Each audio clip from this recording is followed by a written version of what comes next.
Hi అండి అందరికి. చూడండి, ఈరోజు నేను క్యారెట్ హల్వా చేస్తున్నాను.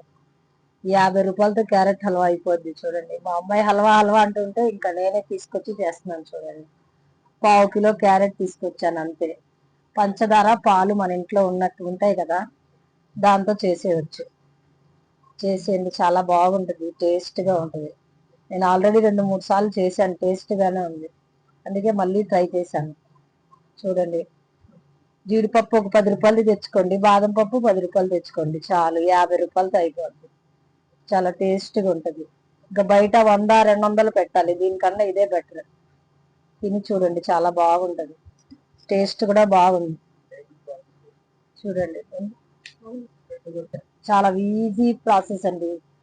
నెయ్యిలో క్యారెట్ వేసేయండి, దానికి స్మెల్ పోయే వరకు, బాగా పచ్చివాసన పోయే వరకు వేసుకోండి అంతే.